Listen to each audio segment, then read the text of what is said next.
What's up, Copy Squad? It's your boy Kyle Milligan, and today we're going to do a short crash course on unique selling proposition, the USP. We're going to cover what it is, why you need one, why your current one might suck, and how to easily fix it. This is super straightforward crash course with very easy to use tips. First, what is a unique selling proposition? Well, the definition is sort of embedded in its name a little bit, isn't it? It's the selling proposition that makes you unique. And I don't want you to complicate this. So all of these things that we're going to cover, the biggest thing that you can do wrong is complicate it. It is simply the thing that makes you unique, which means it makes you or your offer different. I've seen other sorts of definitions that are a little bit more complicated. I've seen things say like it's better, like it makes you better than your competition. No, that's not true yet. It's just the unique selling thing. It's just a thing that differentiates you, okay? Then we're going to get into next. Let's just talk about why you need one. Why do you need to be different? Now, this is where the whole idea of like better than or not better than, I can kind of squash that. So we all know that there's four big selling emotions. The big four selling emotions are new, easy, safe, and big. If you've watched anything on this channel, you have seen it a bajillion times. If you want a freebie guide on going into all four of those emotions and how to use them in your copy, just go to copysquad.net/4triggers and you can get a free PDF on how all the big four emotions work. But at the top of the big four emotions is the emotion of new. And the reason that new is at the top isn't just for the mnemonic device of Nesby. It's actually because new is the most important. And here's exactly why. New is the thing that inspires hope in your prospect, which gives them like this initial spark of dopamine to pursue whatever it is that you're offering, to be eagerly listen, to sit there and hope and believe that this could be the thing that actually sets them free. And the reason I talk about this so specifically is because I saw the unique selling proposition definition on the Googles, and someone said, oh, it's the thing that makes you better than somebody else. Not necessarily. There's a phrase that Ryan McGrath and Joe Schriefer taught me when I was at Agora was new and different is better than better. What you want to do is you want to stand out. And the reason for this, if you understand like human psychology and your brain and all that stuff, is your lizard brain. So when it comes to marketing, when it comes to selling anything, like if you're a realtor, if you're pest control, if you're a basketball coach, you're trying to sell product or something like that, what's really important is that you stand out. Not that you just are better. It has to separate you from everything else. The reason being the lizard brain wants to categorize any messaging that it gets so that it doesn't have to expend energy. So it wants to know, is this a mate? Is it food? Is it something I should kill? Or is it something I should ignore? And so ultimately when it comes to marketing messages, they often want to be ignored. And the way that they ignore them is with categorization. The way your brain filters that messaging out is categorization. So if I can categorize your message, I'm better than, our movie theater is better than this movie theater. Oh, you're a movie theater. You're the same thing. Maybe you have more seats. Maybe you have a bigger screen. But it's still, you kind of have the same sense of like the exact same experience. I know what that is. I can categorize that, filter it away. Right? You see? So when you're selling your product, you want to stand out. So the goal of the unique selling proposition is not just to one-up your competition. New and different is better than better because that captures attention. In the direct marketing space that we operate in, you want to be new and different.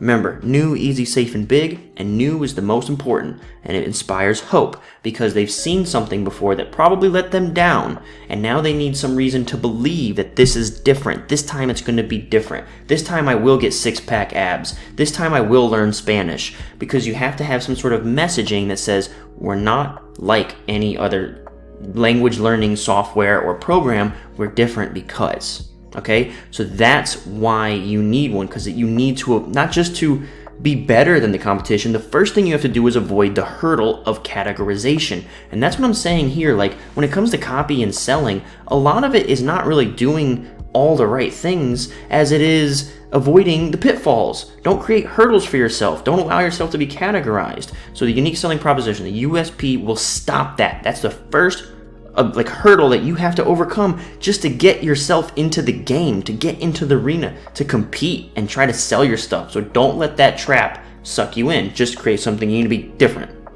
So right there, the problem, the reason you need one, avoid categorization. I want to talk really quickly here about a quote from Ready, Fire, Aim, which is Mark Ford's book. He wrote it under the name Mark Masterson. he writes the 3 aspects of a solid USP. So now we covered that you have to have it be new and different so that you can avoid categorization. Okay, so here's the 3 solid aspects, like once you sort of start to filter out and pick out your USP. 1, the appearance of uniqueness. Okay, so we covered that. 2, usefulness. People must desire it. 3, conceptual simplicity. It has to be sort of easy to understand. Now notice in his definition of a solid USP, he doesn't say it's better than anybody else, right? So number 2, the usefulness. If it's just something they desire, if it delivers the results, if it's just presented differently, then it automatically is better because it's new, and new is better already on its own. That's what's so important about these emotions, is they get people to buy stuff, okay? So it just needs to be new, unique, and then useful. So for instance, if we look at some examples, let's say like P90X, okay? So like if you have a workout program, it's a 90-minute program. It uses dumbbells and pull-ups and this and that. So all of that stuff is with the goal of getting you like 6-pack abs, right? The way they separate themselves is we use muscle confusion, right? We're the only thing in the world that targets muscle confusion to get you 6-pack abs. What I'm trying to emphasize here is the result is always the same. All right, the result is always the result. So the result is this thing has to lead to the result, your unique selling proposition, okay? Let's talk about some bland generic ideas. So again, I'll look at Ready, Fire, Aim. He has an example of a website that people can go to for inspirational and motivational messages. Well, how do you make this stand out? How do you make it different? It's got inspirational, motivational messages. What he wrote in his book, Ready, Fire, Aim, is the only inspirational website based on the teachings of Confucius. So we have a little bit of a differentiator there. It's not just inspirational stuff, and it's the Confucius thing. It's different. This is not like all those other ones, right? So I want to talk about that then. That's the trick. So if the problem is you want to avoid like being try hard and trying to be better than your competition, forget that. Just how do you be different? How do you just say something that they're not saying? That's your first trick. That's your first tip. Say something they're not saying. The second tip is going to be the use of the word only. So the first tip is say something they're not saying. How do you do that? The word only, okay? So new's alter ego is actually the word only. If you understand the big 4 emotions again from that PDF from my book or whatever, you know that new has an alter ego that amplifies its effects is called only. So whenever you're doing your unique selling proposition, if you're trying to have an exercise where you can sort of dream your unique selling proposition up, just start with the word only. So instead of a website that contains inspirational and motivational messages, which many do, this can be the only website that is based on the teachings of Confucius. So let's talk about another thing that we can use my book, Take Their Money. So it's not just a copywriting guide that'll teach you how to sell more stuff, right? There's plenty of those. There's plenty of things that'll help you understand copy technique and triggers and persuasion and all sorts of stuff. What makes Take Their Money unique? It's the only book in the world that teaches you the secret language of sales so that you can speak it, right? And then you can sell stuff. So the unique selling proposition, the only book in the world that teaches you the language of sales. So therein is the appearance of uniqueness, and the usefulness of it that people will desire is, teach you language of sales so you can sell more stuff. Okay, and then the third part of that is conceptual simplicity, all right? So appearance, uniqueness, usefulness, conceptual simplicity. By funneling it all down and calling it the language of sales, then all of a sudden you can kind of just get it. It just makes sense. I'm going to learn a new language. You can understand that. It's conceptually simple to you, but it's also different from how you usually learn copy. Okay, so we're going to look at another example of like conceptual simplicity. So another way to, because conceptual simplicity is kind of a mouthful. It's kind of a hard thing to sort of internalize. Think of it as labels, okay? So tip 1 was be different. Don't try to be better. Tip 2, use the word only to start helping your brain generate ideas. Now tip 3, like the secret language of sales, use labels, okay? So instead of thinking like conceptual simplicity, which is kind of like hard thing to sort of conceptualize itself, think of it in terms of labels. So another example I'd like to use is the South Beach diet, which is like a massive super success. It's just a diet, right?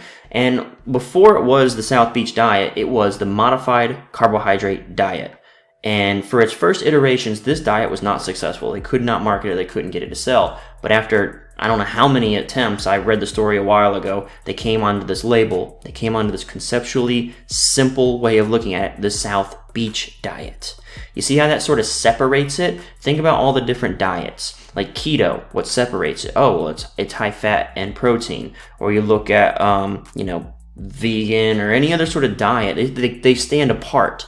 Notice they don't necessarily have a lot of like, well, it's better than this because of that, better than this because of that. Because they're different, now each camp can make its argument that our different is the better, right? So use labels like South Beach diet so that it's conceptually simple, that someone can understand like, oh, people in South Beach are super ripped. I want to be like people in South Beach. That's much stronger because it implies the result as well, or implies usefulness as opposed to modified carbohydrate diet, right? You understand what I'm saying there? I'll give you another example. So we used the language of sales, the South Beach diet. We can also look to the Copy Squad agency, my copy agency. So what we do is we write sales letters for financial publishers, right? That's what we do. So what makes us stand out? We're the only copywriting agency in the world that uses our proprietary beats of a sales letter methodology. This allows us to have 7-week turnaround times. We've had some projects go even faster than that, where we're able to consistently generate 6 and 7-figure sales very quickly. We can produce high quality copy, and it's all because we have this very rigid, systematized process that we use when we come up with our copy. Nobody else has this proprietary beats of a sales letter process. So nobody else can replicate what it is that we do. So we are in a class of ourselves. What's also important is my beats of a sales letter technology or methodology. It's a label, and it's a label of my creation. So I've already eliminated the competition. You can't categorize me. You see how that sort of works? I've sort of created an island, a moat for myself, competitive wise, okay? So again, don't try to be better, be different, okay? Use the word only to try to help your brain get ideas going, and use labels to sort of create uniqueness, usefulness, and conceptual simplicity. Kind of all bundles that all together, okay? So I hope you're starting to see that it's actually quite simple. So my last tip for you is simply don't complicate it. Just simply come up with something different that someone else isn't saying, and it's very easy to do that using labels. So what I'll do to close here is I'm going to show you a couple quick examples from sales letters in the financial publishing space that just drop USPs in like one simple line, and you can see it doesn't really take a ton of effort. You don't have to do anything like outrageous. You just have to stand out from your competition, and the way that you do that isn't by absolutely demolishing them with this unique thing, but just standing out, saying something different. So let's go to my little magic screen. So here, we're looking at the Digitarium sales letter. So right here, they introduce the service, introducing Strategic Fortunes. Strategic Fortunes is a research service I designed to show you tomorrow's investment trends today, so you can grow your wealth and live life on your terms the same way I have. That's it. And then he transitions into how it works, which, part of this is a little bit of a unique, but this is really the USP right here. Like they usually drop it right after they intro the service. Okay, and here's the near future report. This is a Jeff Brown newsletter. He's pitching the near future report for 60 days at no risk. Chris says, the near future report is your flagship research service. Can you tell us how it works? And Jeff goes into his USP right here. He says, I call it near future because the future is coming much, much faster than you think. Technology is moving so fast, it's tough for the average person to keep up. By the time they hear about it from mainstream media, it's already too late. Shares are pop and the big money is off the table. That's why most investors end up missing out on big opportunities. That's where I can help. Okay, so what he's talking about here is his USP is, it's a little bit implied, right? Like he gets you the latest tech stuff because the mainstream media is too slow. So he's there for the very fast stuff. Here's a little one that's a little bit more direct because it has the words only, right? You can live your retirement exactly how you want without ever having to worry about money. The Altucher Report is the only place where I'll personally update you on emerging new ways to earn more income and grow your wealth. Right here's your dead giveaway. It's the only place. That's how you know that's the unique selling proposition. This is the only place you can get that. Could be a new business idea, a deal, or an explosive investment on a new disruptive technology, right? But we know that this is the only place. Notice there's not really like a ton of that labeling. It's not super creative like the stuff that we were talking about even in our made-up examples or our early examples. It's a very straightforward sort of thing to do. All right, so this is America's final tech panic. This is from our friends at Risk Hedge. That's why our new venture, Disruption Trader, is all about. Ed says, so Disruption Trader is your advisory dedicated solely to profiting in hyper-growth stocks. So there's your service, there's the product, and the USP immediately follows it. What makes it different? Right there. So the word solely is just another word for only.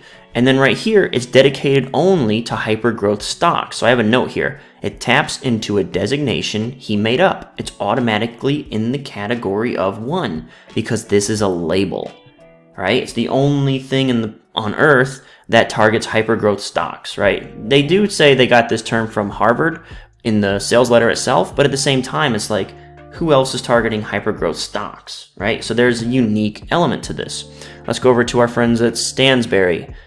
Here's the service. We're launching a brand new research service called the Power Gauge Report. Each month, you can see which stocks are rated as bullish and bearish with our online system without doing any of the hard work yourself. So the USP here is that they've talked about this system for, this is page 63, this is 62 here, and we're on 63 on this page.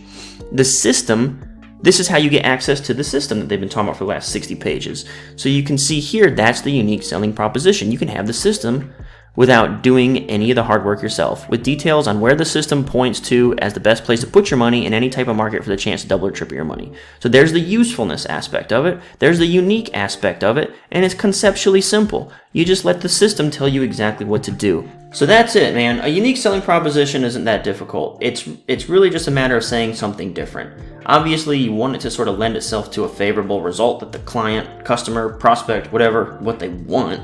And you want it to be something very simple that they understand. My 4 tips for you are: try to be different, not better. Try to use the word only to help you generate ideas. Try to use labels to set yourself apart, because if you create a label, then you're automatically different.